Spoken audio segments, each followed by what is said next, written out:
Welcome back to the Clinical Athlete Podcast. If you're not familiar with Clinical Athlete, we're a network of healthcare providers, students, and coaches who specialize in the management of athletes. You can find your nearest Clinical Athlete provider at clinicalathlete.com. We also have the Clinical Athlete Forum, where clinicians, students, and coaches network, discuss, and share ideas and resources related to sports med, athlete rehab, and performance. To join the forum or for a potential listing on the Clinical Athlete directory, and for all upcoming seminars, webinars, and events, details can be found on the website. This podcast can also be found on the website, along with YouTube, iTunes, Google Play, Spotify, Stitcher, and iHeartRadio. My name is Quinn Hennick, and I'm a doctor of physical therapy in Orange County, California at Clinical Athlete Newport, and I'm joined by Jared Maynard, who is the Clinical Athlete Continuing Education Director and Coordinator and a physiotherapist himself, a King Physiotherapy and Foot Clinic in Ontario, Canada. What's up, Jared? Not much, man. How's your day been? Day has been awesome. Wicked. Wicked. I don't think I've ever said that. Really? Wicked. I don't believe that at all. Wicked. You must have said that at least once. This is the first time. I'm going to start saying it, though. It sounds good. That's a bloody lie. Oh, my God. I'm not going there. We are also joined by a super special guest, second-year physical therapy student at George Fox University and Clinical Athlete Forum student member, Taylor Eckel. Taylor, thanks so much for being on the show. Thanks, Quinn. Thanks for having me. It's awesome to have you. We're super excited to get a student's perspective on things. It's helpful, not just for the students who listen to the show, all two of them, or I'm just kind of, doing some probabilities there, but also clinicians to kind of get a glimpse of what, because the students have the best perspective because they're getting the most up to date. We can argue with that, but it is the most up to date because our outdated information that we learned was even more outdated than the information that you're learning. So it's just so good to have you on. Can you tell our 6 listeners what has led to your current professional interests and ultimately PT school? Well, there might only be 5 listeners today because I don't know if I'm going to want to hear myself talk. I completely get that. I hate hearing myself talk. No, I was one of those kids in high school who just was constantly injured in sports. I played soccer and basketball. And so freshman, sophomore, and junior years landed me in PT for various ailments. And by the end of sophomore year, I was pretty set on becoming a PT. And I was fortunate to have a PT who really pushed me hard in rehab and helped me get a lot stronger. I was someone who did not strength train and really should have. And I just really enjoyed the people aspect of it. Prior to deciding on PT, I had my heart set on being a canine orthopedic surgeon. So I was already pretty interested in orthopedics, but wasn't sold on spending my days operating on dogs. Just being able to integrate the things that I love all in one with the science and helping others, which is super cliche. But I think what really has kept me involved in it is just realizing the more I know, the more I realize I don't know. And that keeps me really motivated and invested to keep growing. So that's kind of how I landed where I am. I was an aide for 4 years before I went to PT school. Oh, wow. Well, 3 years, actually. Yeah.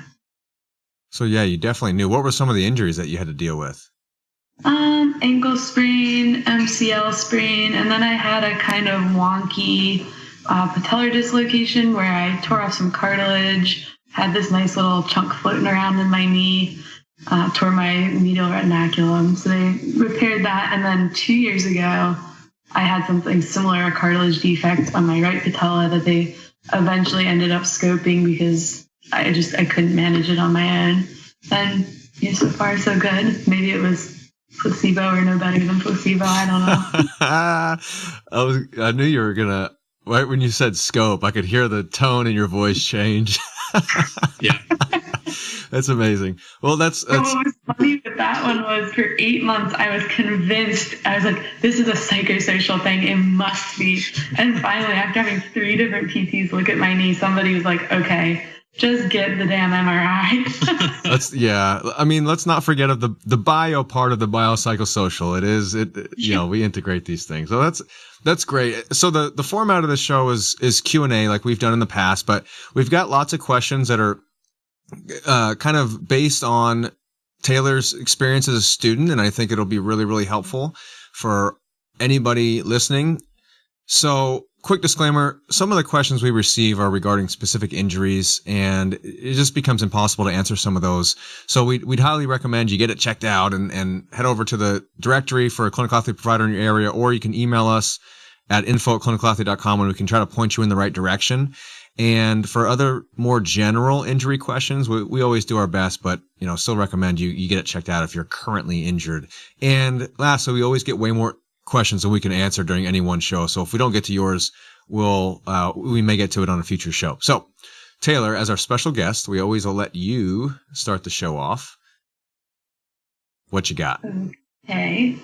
Well, I think the one that jumps out to me is kind of a good segue into some of the other questions was, I think you raised this, one of you guys, was how can current clinicians better support current students? And I've been really grateful through the clinicians I've connected with, mostly through the Clinical Athlete Directory. Shout out to guys like Neville Chu and Ryan Bogus, who have really just made themselves available to answer questions and let me come shadow. And that is just so invaluable. Or even sending me articles that they're reading and being, hey, what do you think about this?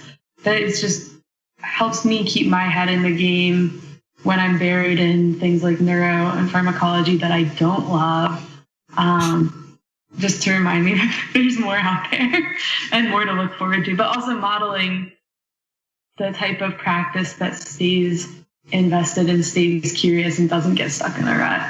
And then I think the other thing I've encountered sometimes is PTs, even fairly new grads, are occasionally a little condescending or have kind of a chip on their shoulder. And they're like, oh, well, when you're in clinic, X, Y, and Z. And I don't say this to them, but I'm like, you realize my first job at a PT clinic was in 2008. Like, I've literally been in this industry 10 years. You didn't even know you wanted to be a PT 10 years ago. So like, don't give me that when you get into clinic. Like, drop. So just don't make assumptions, whether that is positive or negative.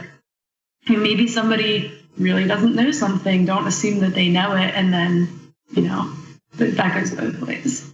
So it goes back to ego. I think we've talked about that on every single show is like, and it's student and clinician. As a clinician, it's like you said, Taylor, I completely agree with you. I think some clinicians have a chip on their shoulder and they're teaching in a way that really they just want the student to know how smart they are. And, it's like a power play almost. So that's the biggest thing is like, if you're going to be a teacher, actually want to teach. And if you have a student that asks questions, that's not a personal attack on your knowledge as a professional. So I love that. And do you shadow? So yeah, shout out to Neville and Ryan. Do you shadow other clinicians on the weekends or like on days that you don't have classes? How does that work? How do you do that? Well, over the summer I'm off, which is really nice. So I've gotten to shadow them a good bit. And then some other guys in Portland, Scott Morrison. Scott's awesome. Yeah. He also pointed out that I have a really bad quad index. Yeah, we're going to talk about that. There's that. But I also am a little bit notorious for not always going to class in PT school. And so I think I skipped at least a third of my statistics class last spring semester. Which one? Statistics. Oh, come on. No, I think it's super important, but the professor was awful and he wasn't from the department. And I was taking evidence-based practice at the same time, and that professor was awesome and would get us up to speed on everything. Huh. So I was like, I'm not going to sit here for multiple hours a week to have some probably very smart person talk to me in a way that is not helpful at all. So I would just peace out and go shadow or peace out and go study something else. That's awesome. I just like the fact that you characterize it by saying you pieced out. Like, that's just great. My classmates give me so much crap, but I'm like, you guys, you're going to sit there and play, like, the guys play this golf game. I don't know what it is. They sit on their computers and play golf. In class. Oh yeah, I'm like, I may as well go shadow. This is awesome, but I feel obligated to say we don't encourage you to skip class or anybody listening. The views of this expressed in this program are not necessarily that of clinical athlete arts participants. Honorable cause, though. Honorable cause. Right. Like I wouldn't, and part of it depends on your school's culture and things like that. Like I was very open with some of my main professors that I'm skipping this class to go shadow, and one of them gave me a fist bump. So shout out to Dr. J. Well, do you have all your class content online also, like all the lecture notes and anything like that? Like if you skip a class, I can't believe we're talking about this. No, not necessarily. Like they'll put their PowerPoints up. So if they're a professor that reads off their PowerPoints, essentially, but if they're not, then you got to really get notes from somebody or you might be screwed. I got you. Well, you can pay it forward by learning what you learned that day in shadowing. You can pay it forward to whoever helps you with your statistics notes. Oh yeah, totally. Yeah, there you go. How do you find the time to balance the extra learning that you do? Like, how do you schedule pretty abruptly? Because I don't know if people know this, but Taylor's Instagram is pretty freaking awesome. She makes some very thought-provoking posts, and it's just really, really good stuff that you put out. How do you find the time? Because you've got to read research to be able to make those posts. This is not just take a video of a split squat and post it up there. Oh, really good for glute activation. No, you're like writing blogs on your Instagram posts. How do you find the time to do that? Or I guess a better question is, if you have fellow classmates that say, I don't have the time to read extra research or listen to podcasts or go on whatever other than what I do in school, how do you do it?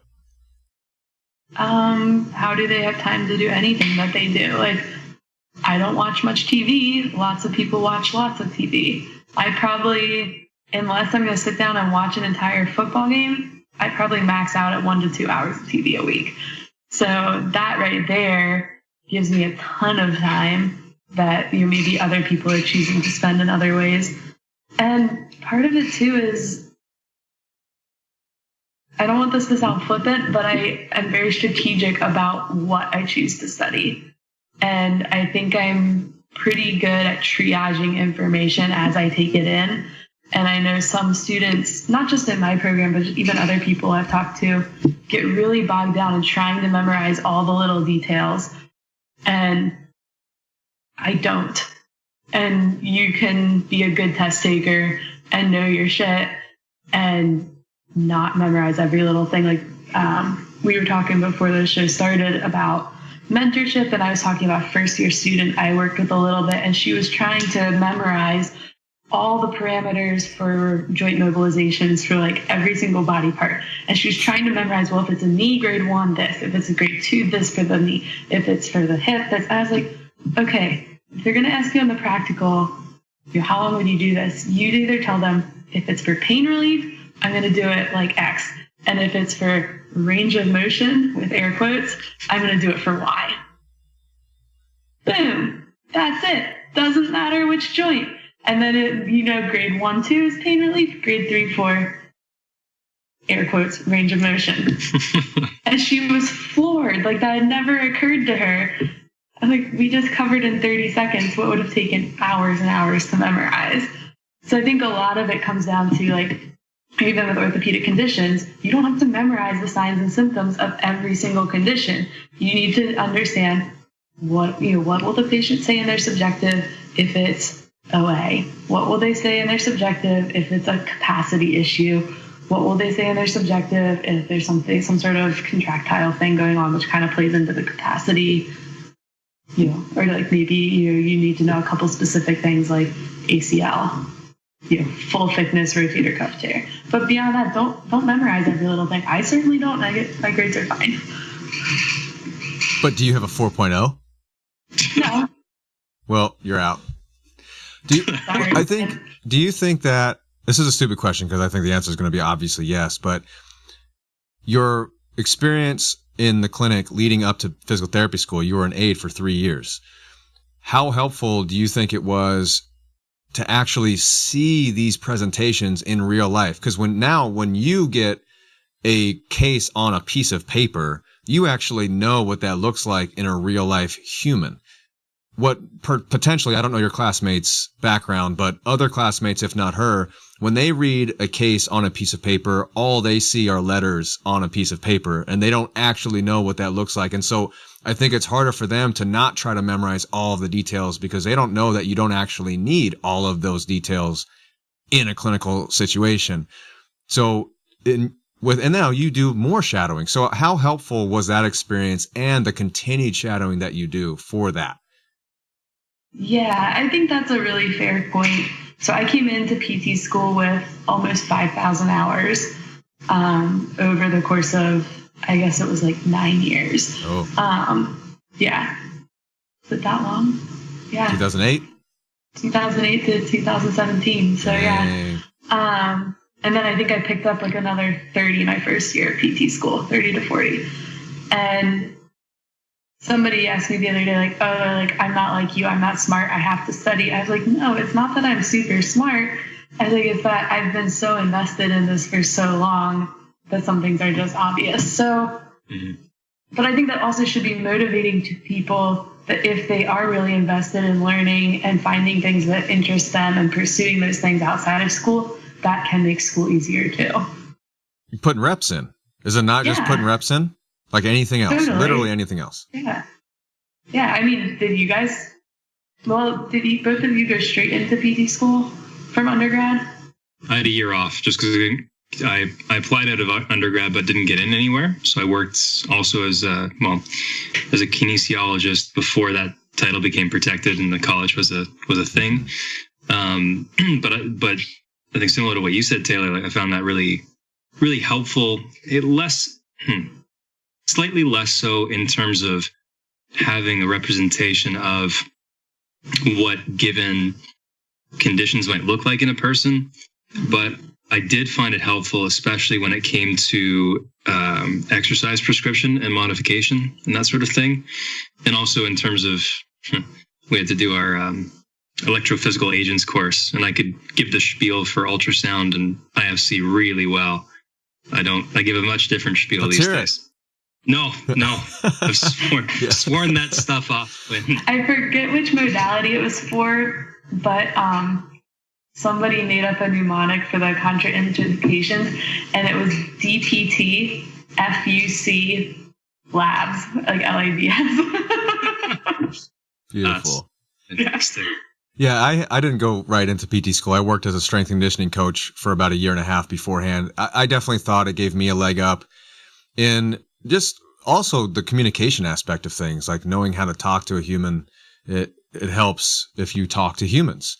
Now I don't, some physical therapy students have the opportunity to do the 3+3 programs that are a new thing now. And our program actually had that, where you go into PT school as a senior in undergrad and it saves you a year. And if I had to do it over again, it's like save me a year of time and also save a whole lot of money, I would probably try to do that. But I also wouldn't go back. And if I had the chance, because of the experience that I had going in, I definitely think it helped.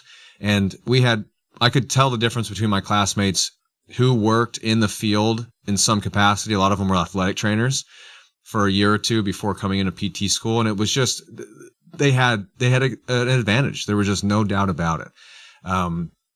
Is it my turn? I'll ask a question. It's your turn. Uh-oh. I lost it. Say something funny.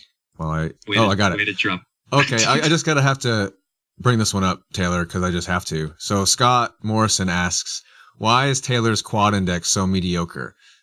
But you gave us your injury history, right? Yeah. Was the weak quad the one that you more recently in the 2 years ago surgery? No, the weak quad was the one that had surgery in 2008.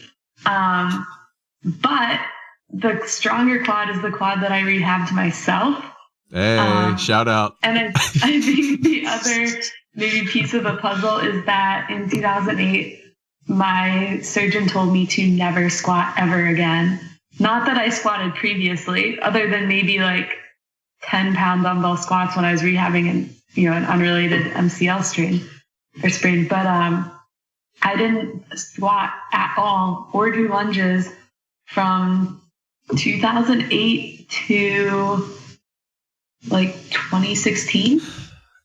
It's, we could laugh about that, but that's actually a travesty. And it's actually not funny. How old were you in 2008?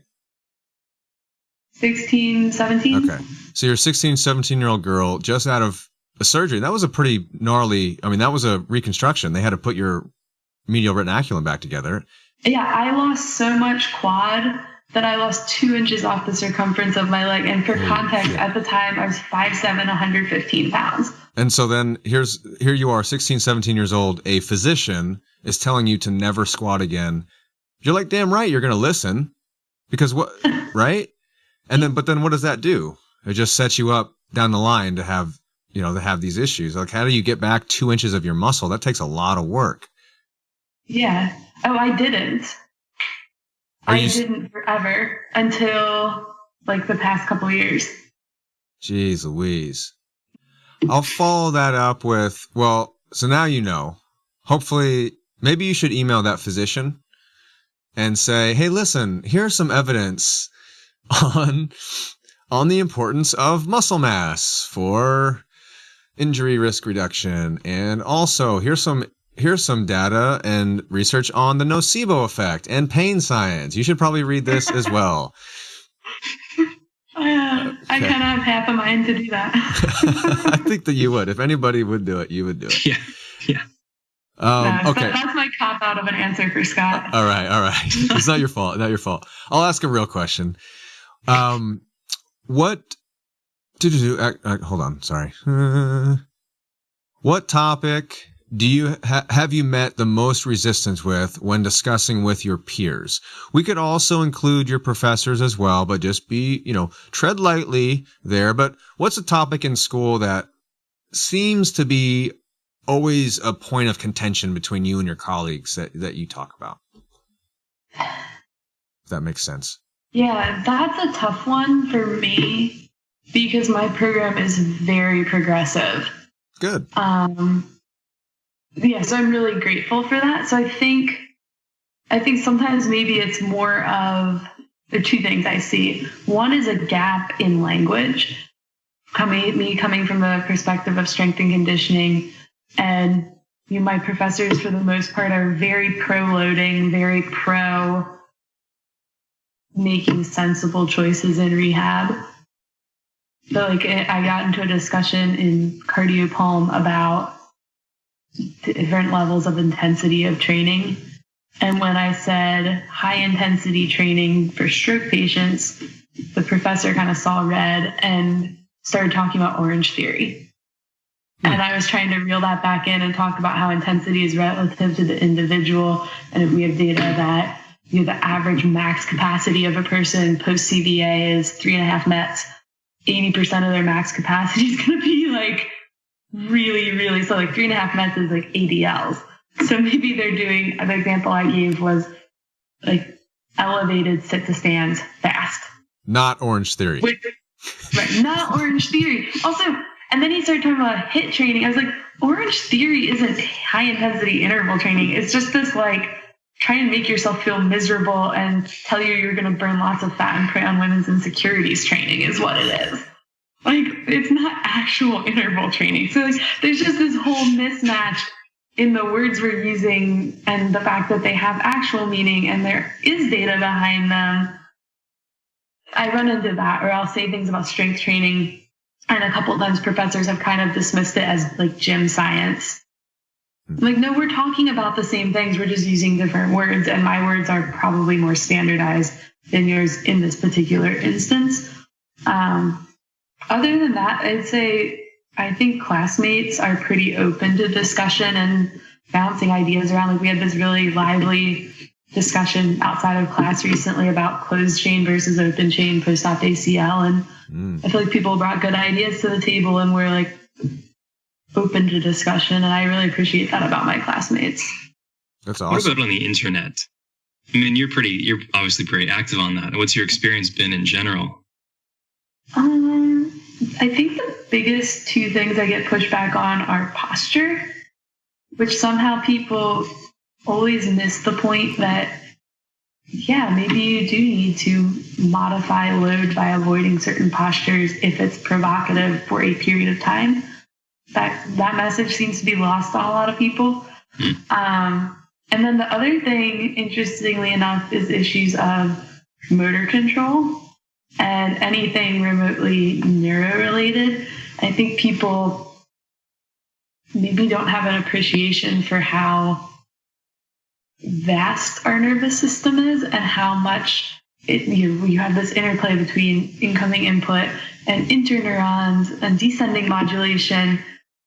Who knows what's going to make it even up to the brain, let alone come to your awareness, let alone provoke a particular output.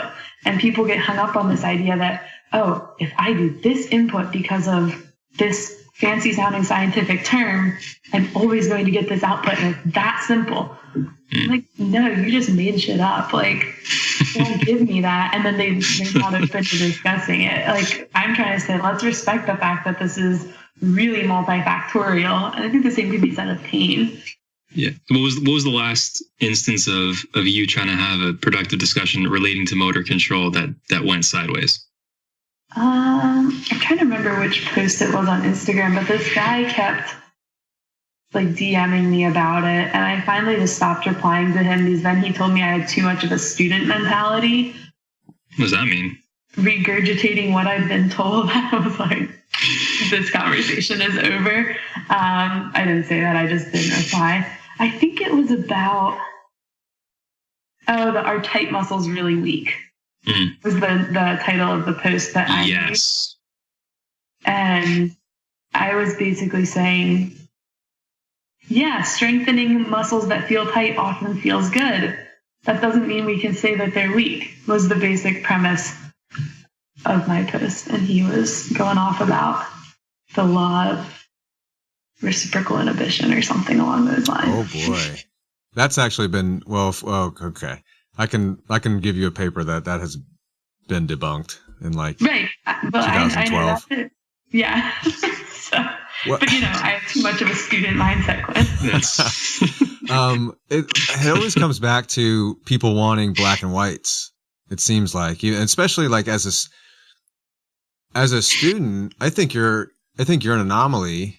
And I think your experience helped. But in general, we want black and whites. And as you're learning something, it's just so much easier to digest it if it's brought to you as this is good, this is bad. This is on, off, yes, no, those types of things. Tight muscle equals weak muscle. Okay, got it. Anterior pelvic tilt, bad. Posture, good posture, bad posture. Makes it real easy, right?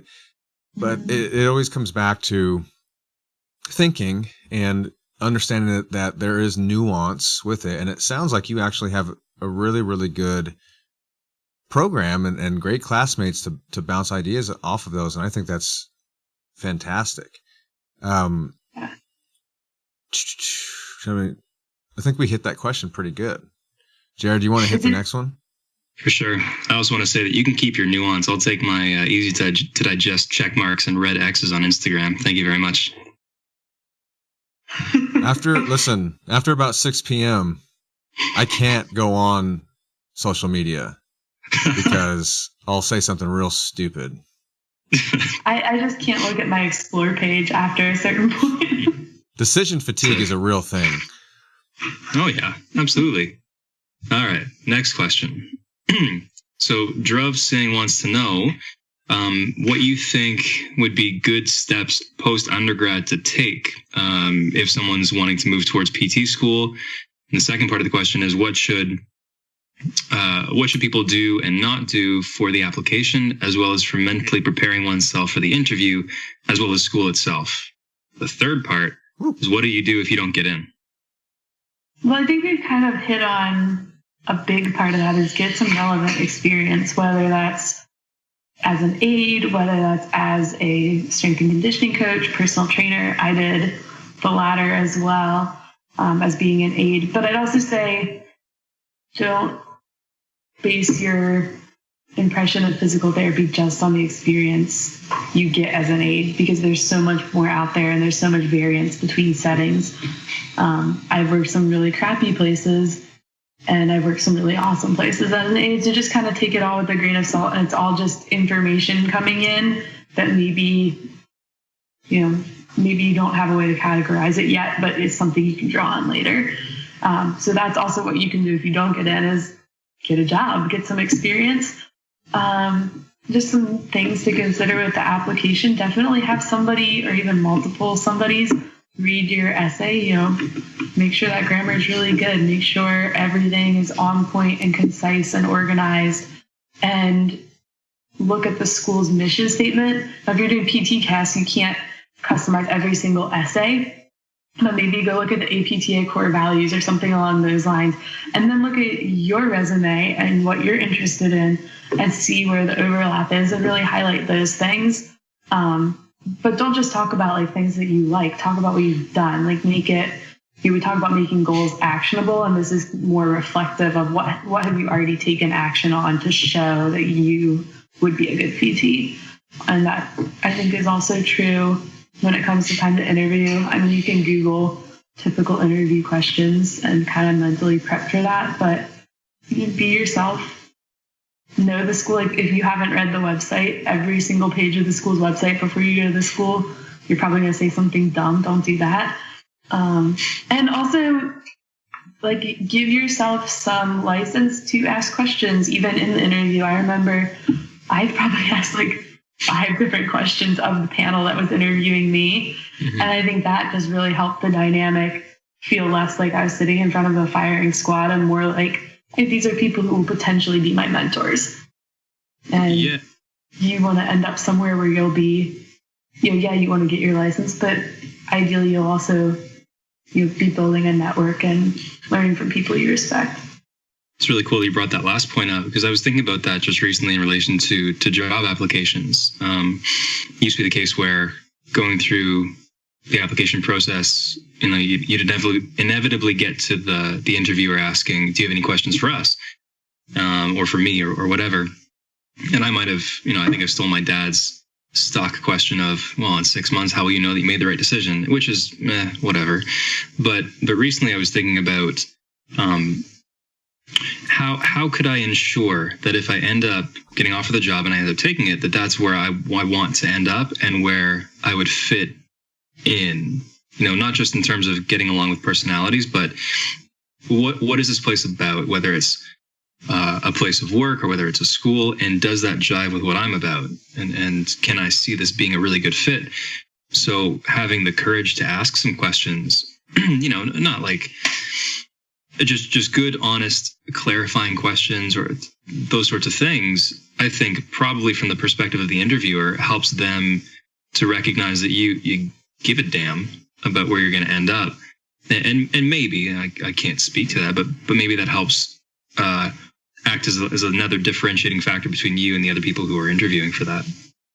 Yeah, absolutely. And I think too, knowing that different schools target different demographics. So the average age of my class when we started, I think we estimated was about 26. And George Fox really values non-traditional students. Other schools really value your kind of pre-med, straight out of undergrad. And if you poke around the website and ask questions of the admissions counselor, that'll be pretty evident pretty quickly. Or even ask if you can connect to a current student. I love that. I love the idea of getting to know the program. It sounds obvious, but it's not even like, you don't want to say something stupid, but I think it puts you in a really, really positive light if you actually know the backgrounds of the people who are interviewing you. Like if you can comment or ask questions specifically on their research inquiries or, their past work, it really just shows that you care, and that shows that you've actually put time in. And then the question, the third question, what to do if you don't get in.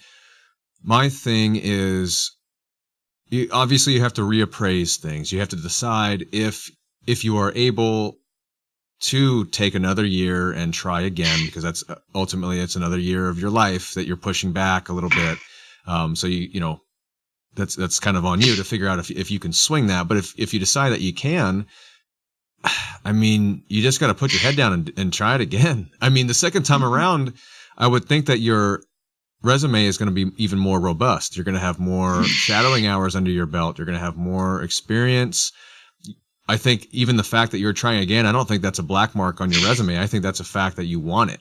Like, oh, this person's back again. You know what I mean? They must really care. And look at what they did in the year after. They put all this extra work in there. Like, you can see the difference from year to year. So my advice is I don't think you would need to do anything differently necessarily. Just I think you can get feedback, or you can probably leave an interview knowing somewhat where you kind of screwed up. Maybe you were a little nervous, you weren't making eye contact, you didn't know anything about the program. Like, you can shore those things up, and just get back at it. What do you guys think? Yeah, I definitely agree with that. And especially the getting feedback, whether that's you follow up with the people who interviewed you, or even some admissions counselors can kind of review your application with you. But also, like, don't take it too personally, because if you think most programs interview 150 to 200 people for 20 to 80 spots, depending on the program, like, really, what's the difference between, the 40th person and the 41st person? It's a judgment call. And I think there's a guy in my class who is probably the smartest person in our class, has a lot of clinical experience. Awesome. Like, he will be a fabulous clinician. It took him 3 tries to get in. Mm-hmm. And if there was one person in my class that I'd be like, I would send a family member to, he would be like one of 3 people that would come to mind. So, it's not necessarily a reflection of you. It might be. And if it is, be honest with yourself, but it also might not be. Absolutely. I mean, I could just speak to my personal experience of not getting in the first time. I applied to 4 to 5 schools in Ontario. Didn't get in anywhere, and a good chunk of that was due to one chemistry mark that brought the whole GPA down enough. So that was rough. Realizing that, okay, this wasn't how I planned this would go. But here, what can I do now? So I ended up just applying to see if I could work as a kin, just to make some money for one, but then also to just get some more experience. And I knew that come next application period, the credits that they looked at or used to calculate GPA would be better and wouldn't include that crappy mark. It's a better chance. And then, in the meantime, it's a way to pad or add to what I could include in my responses in an interview or in my essay, personal submission. And it worked out. People sometimes ask me, oh, why'd you go to Queen's? The answer is simple. It's the only place that said yes, but I only needed one. And, it worked out fine. Now that's a segue into another question I wanted to ask you, because when we had Steph Allen on here, I'm pretty sure we talked about your question, which was about a 5-year plan. So I guess 2-parter. One, has your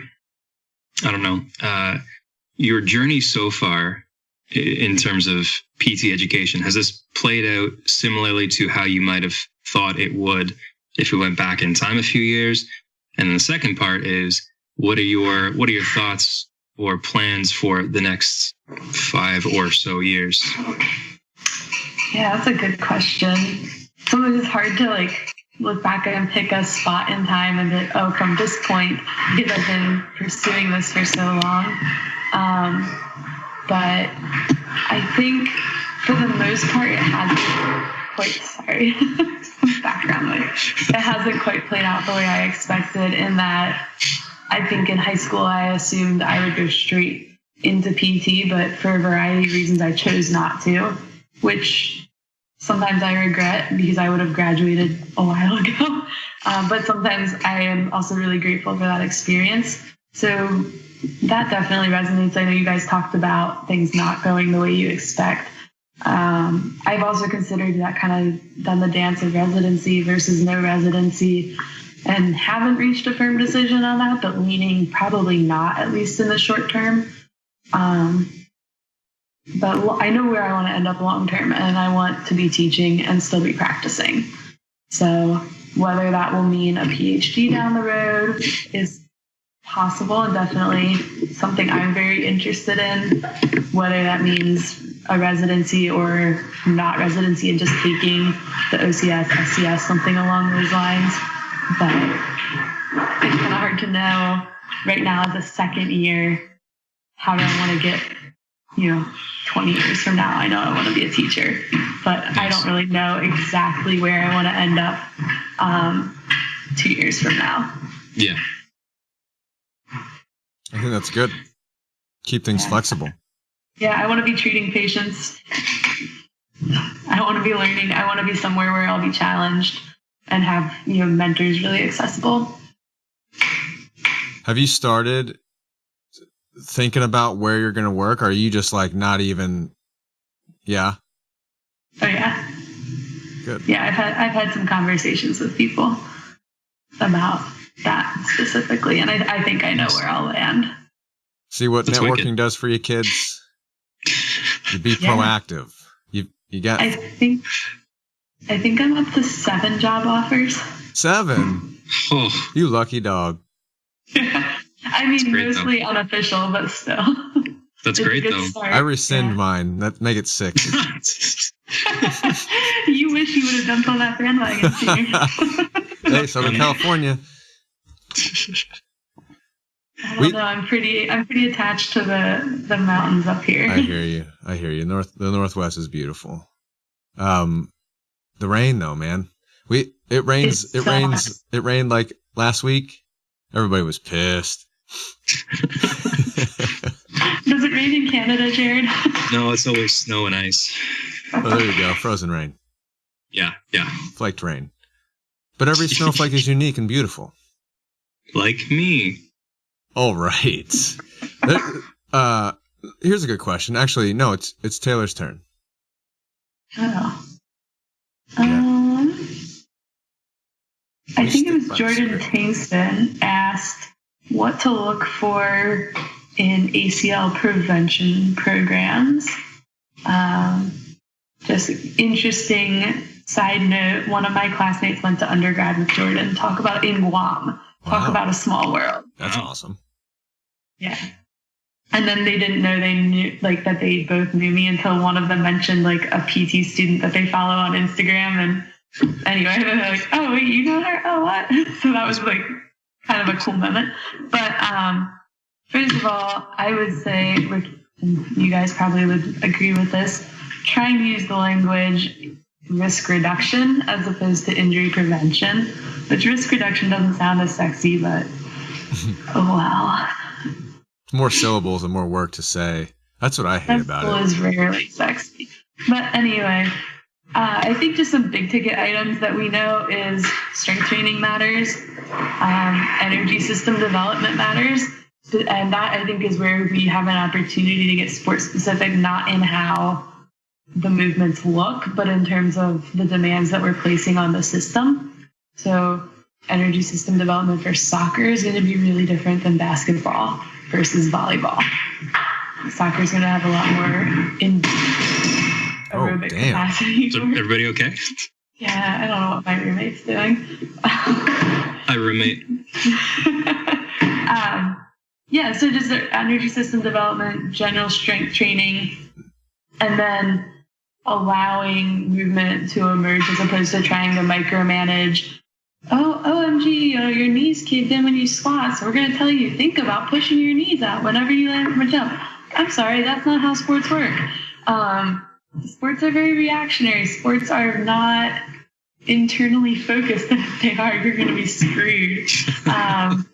So I think just understanding that, I think from what I read, you guys can correct me if I'm wrong, the focus on the coordination training really doesn't make that much of a difference. It's more continued participation in the strength training that does. And then return to sport, all about the quads and give it time. Mm-hmm. Yeah, my understanding is the Tim Hewitt might speak differently, but the motor control thing is definitely nebulous. There's a whole lot more robust literature on the process of strength training, and I think people, that's the hang up too. It's like, well, how strong do I need to be? That's not really the point. And if that were the case, then no powerlifter would ever get injured because they're strong as shit. It's like you have to be strong enough for the task. There's something about the process of strength training that is protective. And it's a similar process with energy development. It's just it's the ability to handle stress.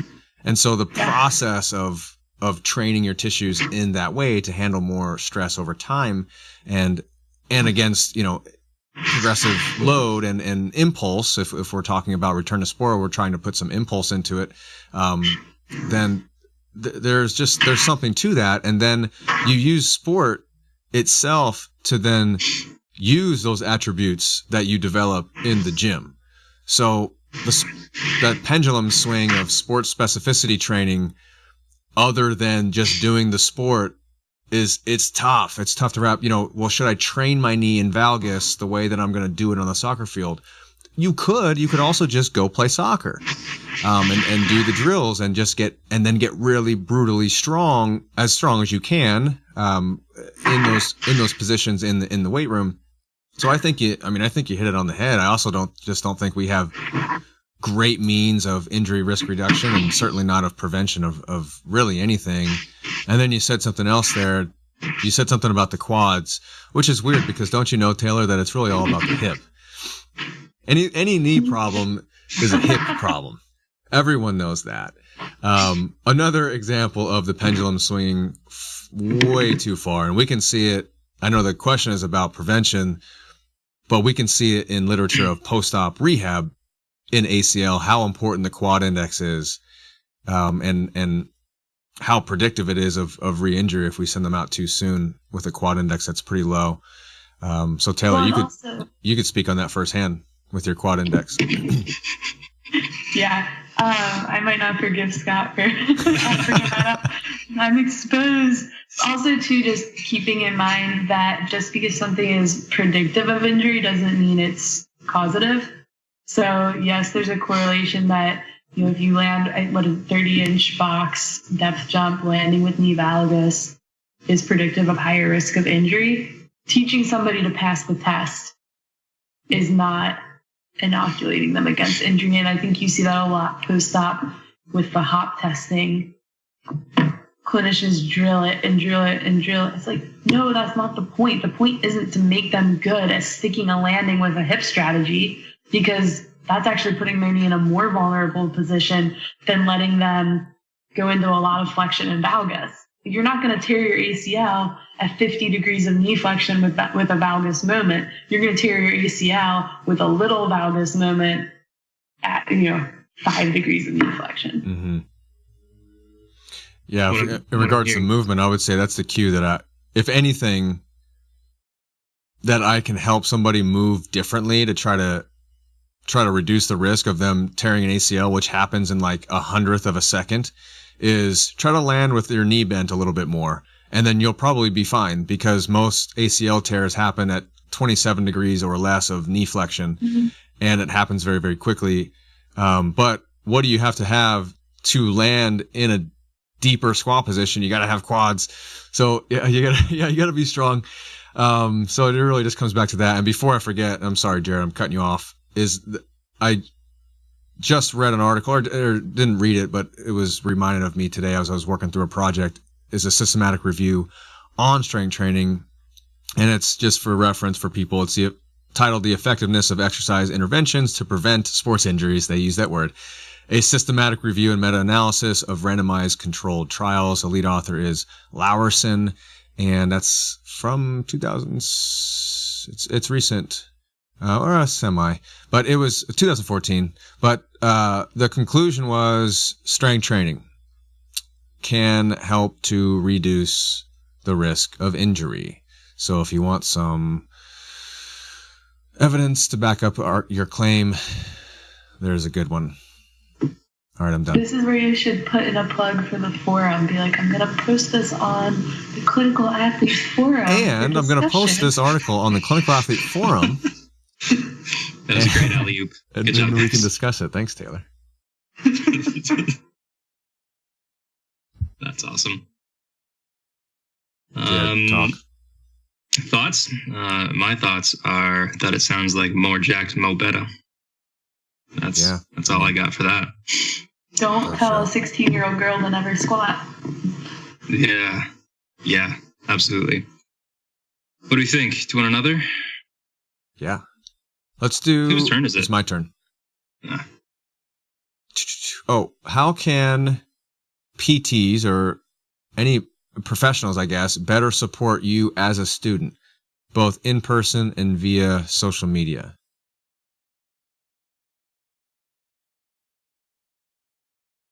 Didn't we talk about that a little bit? Did we? Did I already ask it? We might have a little bit, yeah. Fuck. Did I already ask it, Jared? Did I ask that exact question? It sounds familiar, but we also recorded a podcast episode an hour ago with the same question, so I don't know. Don't spill the beans like that. Okay, you're probably right. Because basically, you were over 2 on the alley-oops tonight. Oh man, you kind of did. Oh yeah, damn it. You kind of did talk about it with clinicians helping you to shadow and being, good with learning. Okay, fine. I'll pick another one. Well, the other one's about ACL. Okay. Hold on. Oh, okay. Well, how Charlie, who is also a student physical therapist, asks, how do you assess and treat sciatic nerve tension? Is this even a thing? So from student to student, how do you guys learn nerve tension in general? Like just the narrative behind that, and then intervention. It was just sort of presented like, it's a horrible way to lead off. It was just sort of presented like, don't mind me.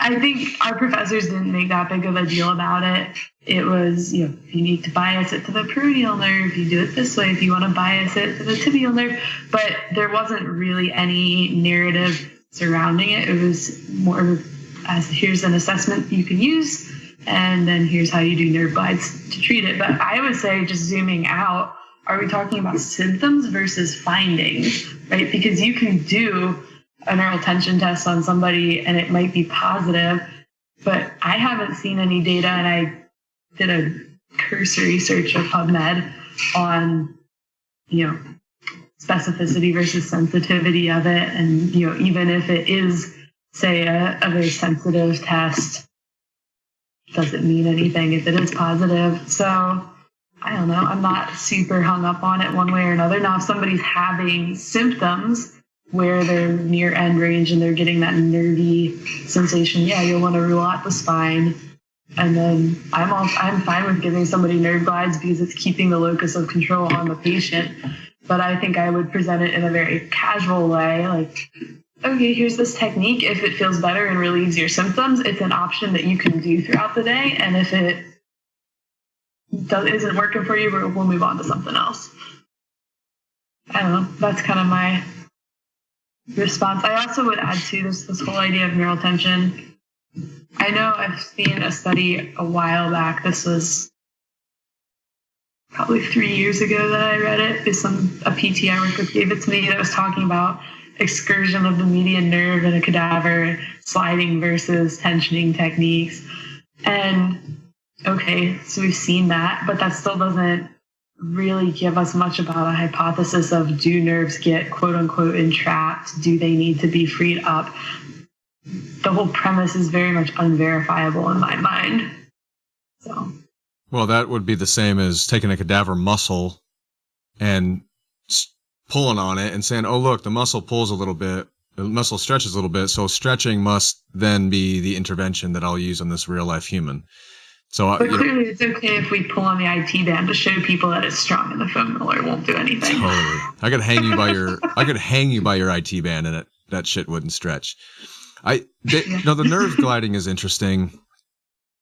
It's almost as if we make nerve tension its own separate category. Or yes, like it sucks. I've experienced symptoms that I would consider nervy in nature, but the concepts of rehab don't necessarily change. It's still like I'm going to figure out what the trigger movements that are pissing this off are, and I'm going to obviously modify the dosage of that because clearly I'm surpassing my tolerable dose. So there's that. And if I'm not so lit up, I'm going to figure out ways that I can work into that range of motion a little bit and just kind of test the waters, which to me is actually what nerve gliding kind of is in the first place. It's graded exposure.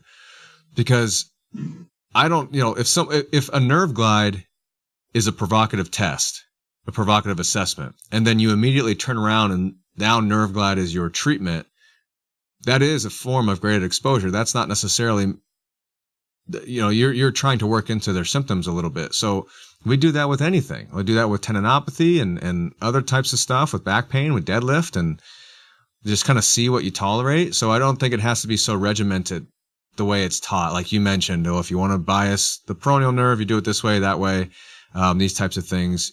You can certainly use it as kind of an outcome measure in the beginning, like, oh, look, this pissed you off when I did this on our initial session. And then, a couple weeks later, oh, now it doesn't hurt. That's awesome. You can almost use it as kind of like some buy-in. But David Butler, if anybody's ever watched David Butler, who's a pretty prominent pain neurodynamics guy, who's kind of the man when it comes to these neural glides and these types of things. But if you watch him talk about it, to him, neural glides have to have context to movement.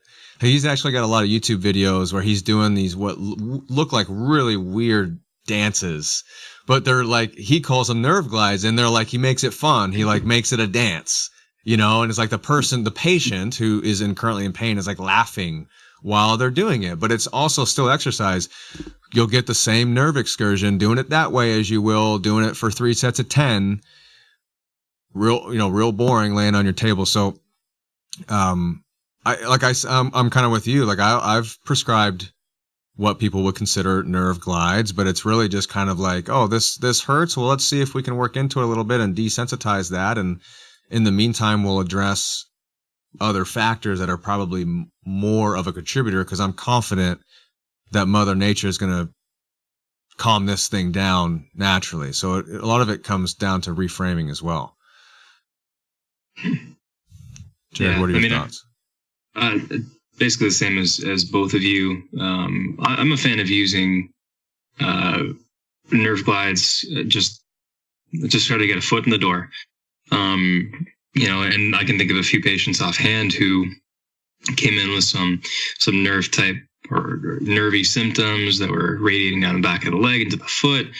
I think some of them probably had some other provocative movements with their back, things like that. We couldn't do a whole lot, and they were pretty acute, pretty pissed off. So, they had a positive slump, positive straight leg raise. So, okay, cool. I mean, you can tolerate this much of the slump, and we're not going to include the back movement. Awesome. Let's do that. And then I just explained it as a way to try to get things moving a little bit, maybe settle things down.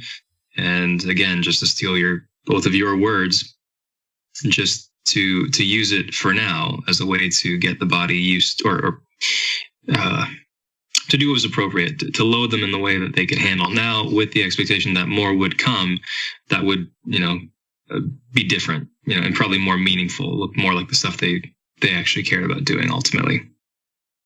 I think it can also be a good way to get buy-in or introduce the concept that maybe sometimes progress is more movement and the same level of symptoms, not necessarily the same level of movement and less symptoms. Because a lot of times I've seen patients do nerve glides and their symptoms aren't changing, but their leg goes from not moving much to moving almost full range in 15, 20 reps.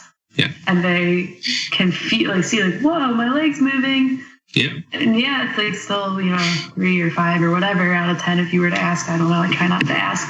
But they see and feel right away, oh, maybe more movement with the same amount of symptoms is progress.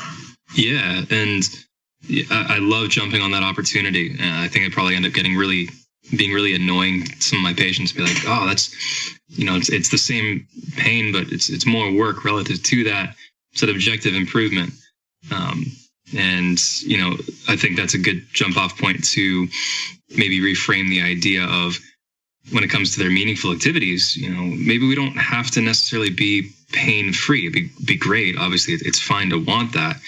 But I'm stealing this directly from Greg Lehman. I took his course a couple weekends ago.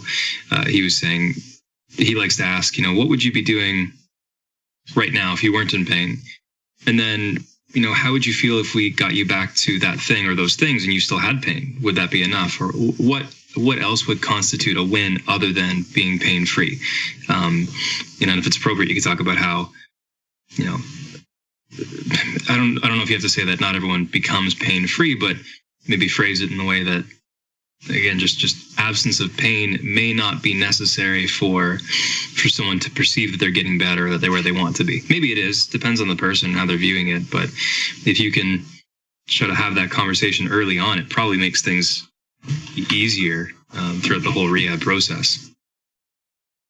I think that's the key, is setting the expectation right up front, right? If you don't, you got somebody coming in with 5 years of chronic back pain, and they're like, well, my goal is to be pain-free. And like, oh yeah, okay, Sweet. 6 to 8 weeks, I think that's certainly reasonable. 6 to 8 weeks go by, and guess what? They're still in pain because it's been 5 years. And now what do? It's so much harder. And now to say, well, but yeah, you're not in pain anymore, or you're still in pain, but we've done so much more. You're able to, that doesn't resonate with them as much because they had this false belief. So yeah, I think that's so important. And I find myself having that discussion, but you've increased your function. And you can ask them too, could you have even gotten here by the first day, or said, oh no, I would have been at like a 10, 11 out of 10 pain. I was like, well, there you go. And then you can also take them down to the range of motion that they initially had the same level of pain. And usually that's a little bit less sensitized. So if they have more, we'll just steal numbers here. I know we're all like, to the visual analog scale or numeric pain rating scale, but say it was, their straight leg raise was 70 degrees at a 6 out of 10, and now they're a 90 degrees at a 6 out of 10, but 70 degrees is like a 2. They're like, oh, I barely feel that. I was like, okay, do you remember this is as far as you could go last time and it didn't feel great? They're like, oh yeah, you're right. So you can still kind of have that desensitization moment. And if they are hopefully reframing their belief on pain, knowing that they're just not broken, like they have to change their working definition of what pain is throughout the process. And that takes time. You're not going to flip somebody's world upside down in one night like that. So you may not at all sometimes. Maybe not. Well, maybe not at all. They just become okay with the experience. They have a different opinion of the experience. And that alone, if we could somehow measure that, like what is your perception of the experience of pain now compared to before, like some type of qualitative data on that would be interesting too. Have you heard of the PROMISE outcome measures? No. It's developed by NIH, and they use it in the clinic at school. And they have different domains from self-efficacy to physical function, but one of their domains is pain interference. So it tries to measure, it's one of the computer algorithm type things. The patient takes it on an iPad, so the questions that they get are based on their answers to previous questions. And it's really easy to look at in clinic because 50 is the mean for their age, or like of the general population. And then I think it's 5 or 10 is a standard deviation. So you can easily see like, whoa, they're way outside or they're pretty close, and then just track their progress. And it takes, like a minute or 2 minutes to administer. But I think it's been fairly well validated from what I understand. But I'm looking at it now. So it's a computer program? Mm-hmm. Cool. Yeah. Well, check that out. It's PROMISE without an E. Patient Reported Outcomes Measurement Information System, like you said. Cool. And it's on the NIH website. I'll check that out. Thanks, Taylor. I guess I will too. Outcome measures are important too. I always try to change, because I'm kind of old school. I still have people like fill out pieces of paper sometimes with the questions, but if it's like the fear avoidance questionnaire, I take the title of the thing off the paper. Or it's like the kinesiophobia scale. I'm like, what's that? That sounds horrible. I'm not scared of spiders. Don't worry about that. Let's see here. I think that was all the questions. Taylor, so. where can people find out more about you? Where can they connect with you? Instagram is the best option. I'm just at taylor.eckel, Eckel, and I'm sure you guys will link that below or whatever, however you do. Well, we weren't going to, but now we will. Jeez. I'm not tech savvy. Yeah, that's really the only place on social media that I'm active. I have a Twitter account and I never remember to look at it. What about Facebook? I'm on there, but I don't post much. Facebook is stuff. so dead now. It's crazy. Mm. All right, Right? Instagram, and Definitely. Twitter. And Clinical Athlete Forum. They Yes, can I message you in don't there. make my voice known there very often, but Well, you know. maybe this will be a push. Get I on wish that. you would. maybe that's how I have time to do everything I do, Quinn. There you go. I hear you. Okay, fair enough. Thank you so much for being on the show. It was awesome. It's always great to have a student's perspective, and yours in particular is very enlightening. I learned a few things on this show, and I appreciate that. So thanks for being on. Yeah, thank you so much for having me. It's great to talk with you guys. We will talk, well, now 5 listeners. We'll talk to everyone soon. Thanks, Taylor.